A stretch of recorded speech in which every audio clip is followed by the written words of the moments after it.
മഹാലക്ഷ്മി സീരിയലിൻ്റെ പുതിയൊരു എപ്പിസോഡിൻ്റെ promo review വിശേഷങ്ങളിലേക്ക് എല്ലാവർക്കും സ്വാഗതം. അങ്ങനെ എല്ലാവരുടെയും കള്ളത്തരമൊക്കെ പൊളിച്ചടക്കിക്കൊണ്ട് കണ്ണൻ മുന്നോട്ട് പോകുന്ന ഒരു എപ്പിസോഡാണ് ഇനി വരാൻ പോകുന്നത്. എന്തായാലും ഈ കണ്ണനാണെങ്കിൽ സത്യങ്ങൾ അറിഞ്ഞിട്ട് മഹാലക്ഷ്മിയോടും ലേഖയോടും അനന്തുവിനോടൊക്കെ നല്ല ദേഷ്യത്തിൽ തന്നെയാണ്.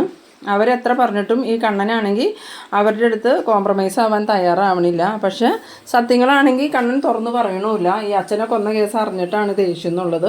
പക്ഷെ അവർക്ക് ഇത് സത്യം എന്താണെന്ന് അറിയാത്തതുകൊണ്ട് അവരും കണ്ണനോട് ഈ കാര്യങ്ങൾ ചോദിക്കണമില്ല. അതേസമയം നമ്മളുടെ കരുണയ്ക്കാണെങ്കിൽ പല സംശയങ്ങളും ഉണ്ട്. കണ്ണൻ സത്യങ്ങൾ മനസ്സിലാക്കിയെന്ന് തന്നെയുള്ള വിശ്വാസത്തിലാണ് കരുണ നിൽക്കണം. എന്നിട്ട് വാമദേവനോട് പറയുന്നുണ്ട് അയാൾ സത്യങ്ങളൊക്കെ മനസ്സിലാക്കിയെന്നാണ് തോന്നണേ.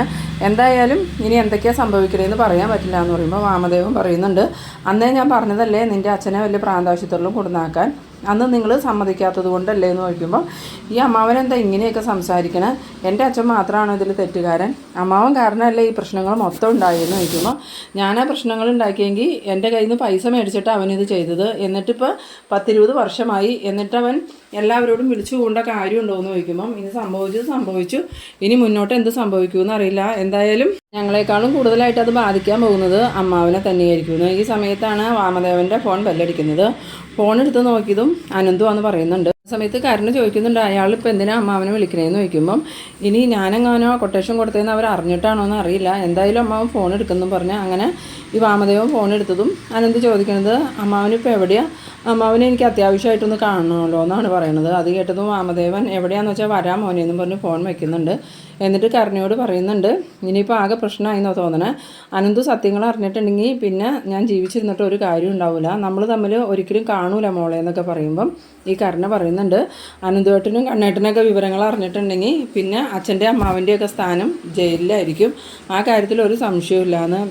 പിന്നീട് കാണിക്കുന്നത് നമ്മളുടെ മഹാലക്ഷ്മി ആണെങ്കിൽ അനന്തുവിനോട് ചോദിക്കുന്നുണ്ട് അമ്മാവനെ വിളിച്ചിട്ട് അമ്മാവൻ എന്നാ പറഞ്ഞതെന്ന് ചോദിക്കുമ്പം ഞാൻ ഫോണിൽ കൂടെ കൂടുതലായിട്ടൊന്നും സംസാരിച്ചില്ല, നേരിട്ട് കാണാമെന്നാണ് പറഞ്ഞേക്കണേ, അയാളിപ്പോൾ വരും, ഞാൻ എന്തായാലും അയാളുടെ അടുത്തേക്ക് ചെല്ലട്ടെ എന്ന് പറഞ്ഞ് അനന്ത് പോകുന്നുണ്ട്. ഇതേ സമയം നമ്മളുടെ പ്രതാപനാണെങ്കിൽ നല്ല സന്തോഷത്തിൽ തന്നെയാണ്. ആ സമയത്ത് പ്രതാപൻ്റെ അമ്മയ്ക്ക് പലവിധ സംശയങ്ങളും തോന്നുന്നുണ്ട്. ഇത്രയും ദിവസം കണ്ണനെ അറിയിക്കണം എന്നും പറഞ്ഞുകൊണ്ട് നിന്നവൻ ഇപ്പോൾ ഒന്നും പറയണില്ലല്ലോ. അപ്പോൾ ഇവനിനി കണ്ണനോടെങ്ങാനും സത്യം പറഞ്ഞു കാണോ, ഫോൺ വിളിച്ചോ അല്ലാണ്ടോ എങ്ങനെയെങ്കിലും ഇവൻ പറഞ്ഞിട്ടുണ്ടാവും. അല്ലെങ്കിൽ പിന്നെ ഇവൻ കണ്ണനെ സത്യങ്ങൾ അറിയിക്കണമെന്നും പറഞ്ഞാൽ എപ്പോഴും പ്രശ്നം ഉണ്ടാക്കിക്കൊണ്ടിരുന്നതല്ലേ, കണ്ണനെങ്ങാനും അറിഞ്ഞിട്ടുണ്ടെങ്കിൽ ഇവനെ പിന്നെ ജീവനോടെ വെച്ച് വെക്കില്ലല്ലോ ഭഗവാനെ എന്നൊക്കെ ഇങ്ങനെ ആലോചിച്ചുകൊണ്ട് പ്രതാപനോട് ചോദിക്കുന്നുണ്ട് എടാ പ്രതാപ നിനക്കിപ്പോൾ നല്ല ആശ്വാസം ഉണ്ടല്ലോ, ഇപ്പം നീ കണ്ണനോട് സത്യങ്ങൾ പറയണമെന്നും പറഞ്ഞ് ബഹളം വെക്കണില്ലല്ലോ, അതെന്താണെന്ന് ചോദിക്കുമ്പം ഇനി ഞാൻ എന്തിനാ ബഹളം വെക്കണേ, സത്യങ്ങളെല്ലാം ഞാൻ കണ്ണനോട് പറഞ്ഞല്ലോ എന്ന് പറയണം. അത് കേട്ടതും പ്രതാപൻ്റെ അമ്മ ചോദിക്കുന്നുണ്ട് എന്താടാ പ്രതാപ നീ പറഞ്ഞ, അല്ല അമ്മ ഞാൻ വെറുതെ പറഞ്ഞതാ, ഞാൻ സത്യങ്ങളൊന്നും കണ്ണനോട് പറഞ്ഞില്ല, നിങ്ങൾ പറഞ്ഞതല്ലേ പറഞ്ഞേ, അതുകൊണ്ട് പിന്നെ ഞാനൊന്നും പറയാൻ പോയില്ല എന്ന് പറയുമ്പം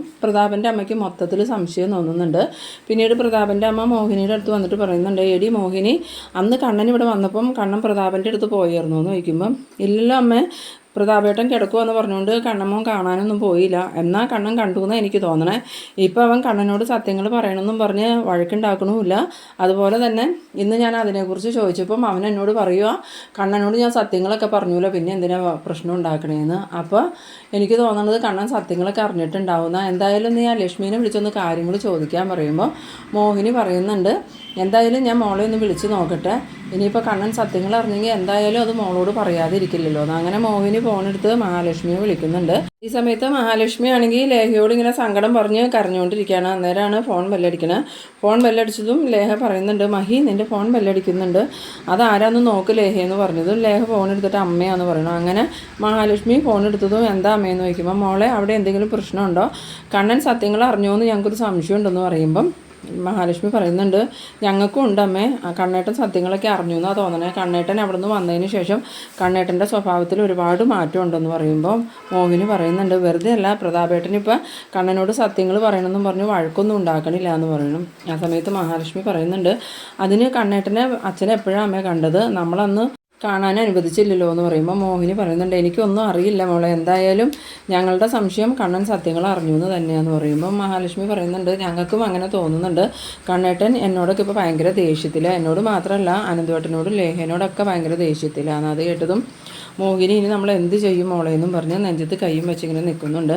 പിന്നീട് കാണിക്കുന്നത് നമ്മളുടെ വാമദേവനെ കാണാനായിട്ട് അനന്തു വരുന്ന സമയത്ത് വാമദേവനോട് അനന്ത് ചോദിക്കുന്നുണ്ട് നിങ്ങളാണോ കണ്ണനോട് സത്യങ്ങളൊക്കെ പറഞ്ഞതെന്ന് ചോദിക്കുമ്പം ഇല്ല മോനെ ഞാനൊരു സത്യവും പറഞ്ഞില്ല.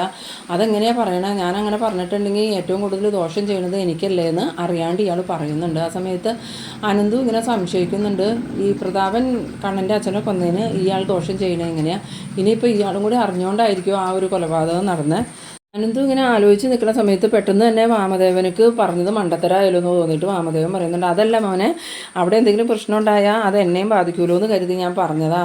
ആ സമയത്ത് അനന്ത് പറയുന്നുണ്ട്, അതൊക്കെ പോട്ടെ, എന്തായാലും കണ്ണന് സത്യങ്ങൾ മനസ്സിലായെന്നാണ് ഞങ്ങൾക്ക് തോന്നണേ. ഇപ്പം ഞങ്ങളോടെല്ലാവരോടും കണ്ണന് ഭയങ്കര ദേഷ്യ. ഇനിയിപ്പോൾ എന്തായാലും ആ പ്രതാപനെ കണ്ണൻ വെറുതെ വിടുമെന്ന് തോന്നണില്ല എന്ന് പറയുമ്പോൾ വാമദേവൻ പറയുന്നുണ്ട്, അന്നേ അവനെ കൈയും കാലും കൂച്ചിക്കെട്ടി പ്രാന്താശുപത്രി കൊണ്ടുവന്നിടേണ്ടതായിരുന്നു. ഞാനന്ന് പറഞ്ഞതാ, അപ്പോൾ കരുണയെ സമ്മതിക്കാതിരുന്നത്. ഇനിയിപ്പോൾ എന്തായാലും നമ്മുടെ മുമ്പിൽ വേറെ ഒരു വഴിയില്ല, എത്രയും പെട്ടെന്ന് ആ പ്രതാപനെ ഏതെങ്കിലും പ്രാന്താശുപത്രി കൊണ്ടുവന്നിടണം. അന്നേരം അനന്ത് പറയുന്നുണ്ട്, ഇനിയിപ്പോൾ അയാൾ പ്രാന്താശുപത്രി പോയി കിടന്ന് അയാളുടെ പ്രാന്ത് മാറിയാലും അയാളെ കണ്ണൻ ജീവിക്കാൻ അനുവദിക്കുമെന്ന് തോന്നണില്ല. അത്രയ്ക്കും വലിയ തെറ്റല്ലേ അയാൾ കണ്ണനോട് ചെയ്തത്. കണ്ണന് കണ്ണൻ്റെ അച്ഛൻ എന്ന് പറഞ്ഞ ജീവനായിരുന്നു. ഇപ്പോഴും അച്ഛൻ്റെ കാര്യം പറയുമ്പോൾ കണ്ണന് സങ്കടം മാത്രമേ ഉള്ളൂ. ആ ഒരു അച്ഛനെ കൊന്നത് അയാളാണെന്ന് അറിഞ്ഞ സ്ഥിതിക്ക് ഇനി അയാളുടെ ജീവിതം പോക്കാണ്. അത് കേട്ടതും വാമദേവനക്കാണെങ്കിൽ നല്ല പേടിയാവുന്നുണ്ട്. കാരണം പ്രതാപം കൊന്നെങ്കിലും കൊല്ലാനായിട്ട് കൊട്ടേഷൻ കൊടുത്തത് വാമദേവനാണല്ലോ. അപ്പോൾ വാമദേവൻ മനസ്സിൽ വിചാരിക്കുന്നുണ്ട്, ഇനിയിപ്പോൾ ഞാൻ ആ കൊട്ടേഷൻ കൊടുത്തതെന്ന് ഇവർ അറിഞ്ഞിട്ടുണ്ടെങ്കിൽ കണ്ണൻ മാത്രമല്ല ഇവനും കൂടും എന്നെ കൊല്ലാനായിട്ടെന്നൊക്കെ ഇങ്ങനെ മനസ്സിൽ വിചാരിച്ചിട്ട് എന്തായാലും സംഭവിച്ചു. എത്രയും പെട്ടെന്ന് നമുക്ക് എല്ലാവർക്കും ചേർന്ന് ആ പ്രതാപനെ ഏതെങ്കിലും പ്രാന്താശുപത്രി കൊണ്ടുവന്നാക്കാമെന്നും പറഞ്ഞ് വാമദേവൻ പോകുന്നുണ്ട്. ഇതേസമയം നമ്മളുടെ കണ്ണനാണെങ്കിൽ കമലേശ്വരത്തേക്ക് വരുന്ന സമയത്ത് ഈ ഉണ്ണിയാണെങ്കിൽ കരുണയോട് പറയുന്നുണ്ട്, എടി കരുണ, നിൻ്റെ അച്ഛനക്ക് ഭയങ്കര പ്രാന്താന്നല്ലേ പറഞ്ഞത്, എന്തായാലും നമുക്ക് നിൻ്റെ അച്ഛനെ ഒന്ന് പോയി കണ്ടാലോ എന്ന് ചോദിക്കുമ്പോൾ കരുണയ്ക്കാണെങ്കിൽ ആകെ പേടിയാവുന്നുണ്ട്. ഇപ്പോൾ തന്നെ കണ്ണൻ സത്യങ്ങൾ അറിഞ്ഞോ എന്നുള്ള ടെൻഷനിലാണ് കരുണ ഇരിക്കണത്. എന്നിട്ട് പറയുന്നുണ്ട്, വേണ്ട ഉണ്ണിയേട്ടാ, ഇപ്പോൾ അങ്ങോട്ട് പോയാൽ പ്രശ്നമാകും എന്ന് പറയുമ്പം കണ്ണൻ അത് കേട്ടോണ്ടാണ് വന്നെ. കണ്ണൻ ചോദിക്കുന്നുണ്ട്, അതെന്താ ഉണ്ണി അങ്ങോട്ട് പോയാൽ ആകാശം ഇടിഞ്ഞു വീഴുമെന്ന് ചോദിക്കുമ്പോൾ കരുണയാണെങ്കിൽ എന്ത് പറയാമെന്നറിയാതെ ഇങ്ങനെ നിൽക്കുന്നുണ്ട്. പിന്നീട് പറയുന്നുണ്ട്, അതല്ല കണ്ണേട്ട, അച്ഛനാണ് ഇപ്പോൾ ആകെ വയലൻ്റ് ആണല്ലോ, അതുകൊണ്ടാണ് ഞാൻ ഉണ്ണിയേട്ടനോട് പോകണ്ടെന്ന് പറഞ്ഞെന്ന് പറയുമ്പം കണ്ണൻ പറയുന്നുണ്ട്, അച്ഛൻ വയലൻ്റ് ആയതുകൊണ്ടാണോ അതോ അച്ഛൻ സത്യങ്ങൾ പറയണത് കൊണ്ടാണോ നീ ഇപ്പോൾ ഉണ്ണീനെ തടഞ്ഞുകൊണ്ടിരിക്കണേ? എന്തായാലും സത്യങ്ങൾ അധികം നാളൊന്നും ആർക്കും മൂടി വയ്ക്കാൻ പറ്റില്ല, അത് അറിയേണ്ടവർ എത്രയും പെട്ടെന്ന് തന്നെ അറിയുമെന്ന് പറഞ്ഞതും കരുണയ്ക്കാണെങ്കിൽ ആകെ ഇങ്ങനെ ഷോക്കായി പോകുന്നുണ്ട്. കാരണം കരുണയ്ക്ക് മനസ്സിലാവുന്നുണ്ട് കണ്ണൻ സത്യങ്ങളെല്ലാം മനസ്സിലാക്കിയിട്ടുണ്ടെന്നും അത് മനസ്സിൽ വെച്ചോണ്ടേ പെരുമാറണേന്നും. പിന്നീട് കാണിക്കുന്നത് നമ്മളുടെ വാമദേവനാണെങ്കിൽ വീട്ടിലേക്ക് ചെല്ലാണ്. ആ സമയത്ത് സീമന്തിരി വന്നിട്ട് ചോദിക്കുന്നുണ്ട്, എന്താ ഈ വാമേട്ട, ആ പ്രതാപന് ഇപ്പോൾ എന്ത് പറയണമെന്ന് ചോദിക്കുമ്പോൾ ഒന്നും പറയണ്ട എൻ്റെ സീമന്തിനി, ആകെ പ്രശ്നമായി, കണ്ണൻ സത്യങ്ങളൊക്കെ അറിഞ്ഞിട്ടുണ്ട്. ഇപ്പോൾ കണ്ണൻ അതുകൊണ്ട് മഹാലക്ഷ്മിയോടും അനന്തുവിനോടും ലേഖനോടൊക്കെ ദേഷ്യത്തില്ല. ആ സമയത്ത് സീമന്തിനി പറയുന്നുണ്ട്, എന്തായാലും പ്രതാപം കൊന്നെന്ന് അറിഞ്ഞിട്ട് കണ്ണന് ഇത്ര ദേഷ്യം, അപ്പോൾ അതിന് കൊട്ടേഷൻ കൊടുത്തത് നിങ്ങളാണെന്ന് അറിഞ്ഞിട്ടുണ്ടെങ്കിൽ അപ്പം പിന്നെ നിങ്ങളെ ജീവനോട് വിടുമെന്ന് എനിക്ക് തോന്നണില്ല എന്ന്. അത് കേട്ടതും വാമദേവൻ പറയുന്നുണ്ട്, അതെനിക്കറിയാം സീമന്തിനി, കണ്ണൻ അവൻ്റെ അച്ഛൻ എന്ന് വെച്ചാൽ ജീവനായിരുന്നു, മേഘനയെക്കൂട്ടൊന്നും അല്ല. അവൻ സ്വത്തിനും പണത്തിനും വേണ്ടിയൊന്നും അല്ല അച്ഛനെ സ്നേഹിച്ചത്. ഇപ്പോഴും അവനക്ക് അച്ഛൻ്റെ കാര്യം കേൾക്കുമ്പോൾ തന്നെ സങ്കടം. അങ്ങനെയുള്ള കണ്ണൻ ഒരിക്കലും അച്ഛനെ കൊന്നവരെ വെറുതെ വിടില്ല എന്ന് പറയുമ്പം സീമന്തിനി പറയുന്നുണ്ട്, നിങ്ങൾക്ക് ഇതിൻ്റെ വലിയ കാര്യം ഉണ്ടായിരുന്നോ വാമേട്ട, ഇനിയിപ്പോൾ വരുന്നതൊക്കെ നിങ്ങൾ അനുഭവിച്ചോ, എന്തായാലും സ്വാതിയുടെ വിവാഹം അതിനു മുമ്പ് ഒന്ന് കഴിഞ്ഞാൽ മതിയായിരുന്നു എന്ന് പറയുമ്പോൾ വാമദേവൻ പറയുന്നുണ്ട്, ഇനിയിപ്പോൾ അതിനുള്ള സമയമൊന്നും ഉണ്ടെന്ന് തോന്നണില്ല, എത്രയും പെട്ടെന്ന് ആ പ്രതാപനെ കയ്യും കാലും കെട്ടി ഏതെങ്കിലും പ്രാന്താശുപത്രി കൊണ്ടുവന്നാക്കണം, ഇല്ലെങ്കിൽ അവൻ ഞാനാ കൊന്നേന്നുള്ള സത്യവും കൂടി എല്ലാവരോടും പറയും. അത് അറിഞ്ഞു കഴിഞ്ഞാൽ പിന്നെ എനിക്ക് ദുർഗയുടെയും ഉണ്ണിയുടെയും മുമ്പിൽ പോലും പോകാൻ പറ്റില്ല, അവരും കണ്ണനും എല്ലാവരും ഒറ്റക്കെട്ടായി നിൽക്കും, പിന്നെ എന്നെയും പ്രതാപനെയും ജീവിക്കാൻ അവർ അനുവദിക്കില്ല. എന്നാൽ മാമേട്ടൻ നോക്കി നിൽക്കാതെ എത്രയും പെട്ടെന്ന് അവനെ ഏതെങ്കിലും പ്രാന്താശുപത്രി കൊണ്ടുവന്നാക്കാൻ പറയുന്നു. പിന്നീട് കാണിക്കുന്നത് നമ്മളുടെ പ്രതാപൻ്റെ അമ്മേനെയാണ്.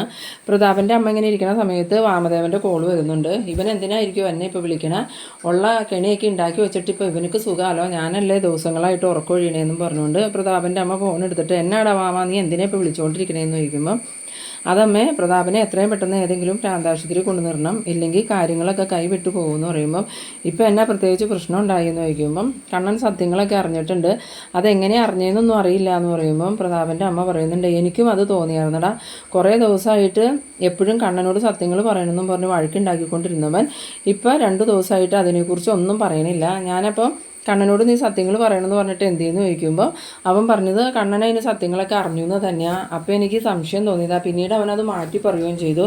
എന്തായാലും കണ്ണൻ സത്യങ്ങളൊക്കെ അറിഞ്ഞിട്ടുണ്ടാവും എന്ന് പറയുമ്പോൾ വാമദേവൻ പറയുന്നുണ്ട്, അതാ ഞാൻ പറഞ്ഞത്, എത്രയും പെട്ടെന്ന് അവനെ പ്രാന്താശുപത്രി കൊണ്ടുവന്നിട്ട് അവനെ പഴയ നിലയിലേക്ക് ആക്കണം, ഇല്ലെങ്കിൽ ഞാൻ ആ കൊട്ടേഷൻ കൊടുത്തതെന്നുള്ള കാര്യം അവൻ കണ്ണനോട് പറയും, തൽക്കാലം അവൻ അതൊന്നും അറിഞ്ഞിട്ടില്ല, പ്രതാപൻ കൊന്നു എന്ന് മാത്രമേ അറിഞ്ഞിട്ടുള്ളൂ എന്ന് എനിക്ക് തോന്നണേന്ന് പറയുമ്പം പ്രതാപൻ്റെ അമ്മ പറയുന്നുണ്ട്, നീ ആ കൊട്ടേഷൻ കൊടുത്തതെന്ന് അറിഞ്ഞിട്ടുണ്ടെങ്കിൽ പിന്നെ കണ്ണൻ നിന്നെ ഈ ഭൂമിയിൽ ജീവിക്കാൻ അനുവദിക്കില്ലടാ, അത്രയ്ക്കും വിരോധം ഉണ്ടാവും നിന്നോട്. എന്തായാലും നീ ചെയ്തത് ചതിയല്ലേ, സ്വന്തം പെങ്ങളുടെ ഭർത്താവിനെ അല്ലടാ നീ കൊട്ടേഷൻ കൊടുത്ത് കൊന്നതെന്ന് ചോദിക്കുമ്പോൾ, ഇനി അതിനെക്കുറിച്ച് പറഞ്ഞിട്ട് എന്താ കാര്യം, എന്തായാലും ഞങ്ങളിപ്പോൾ അങ്ങോട്ട് വരുന്നുണ്ട്, അവനെ കയ്യും കാലും കെട്ടി ആസ്പത്രിയിൽ കൊണ്ടുപോകണമെന്ന്. അങ്ങനെ കുറച്ച് നേരം കഴിഞ്ഞതും ഒരു വണ്ടിയിൽ ഈ വാമദേവനും കുറച്ച് പേരും കൂടി വന്നിട്ട് പ്രതാപൻ്റെ റൂമിലേക്ക് വരുന്നുണ്ട്.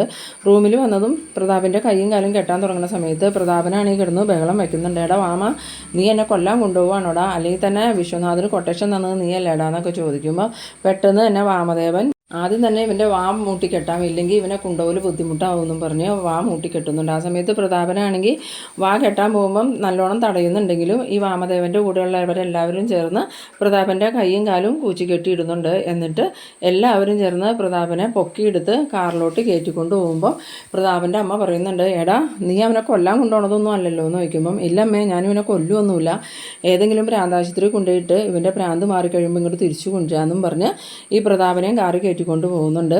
അന്നേരം ഈ പ്രതാപൻ്റെ അമ്മയാണെങ്കിൽ ഇനി ഞാൻ എന്തൊക്കെ കാണണം എൻ്റെ ഭഗവാനെ ഈ വയസ്സാം കാലത്തെന്നും പറഞ്ഞ് നിൽക്കുമ്പം മോഹിനി വന്നിട്ട് പറയുന്നുണ്ട്, എന്തായാലും അവനവൻ ചെയ്യുന്നതിൻ്റെ കർമ്മഫലം അവനവൻ തന്നെ അനുഭവിക്കും.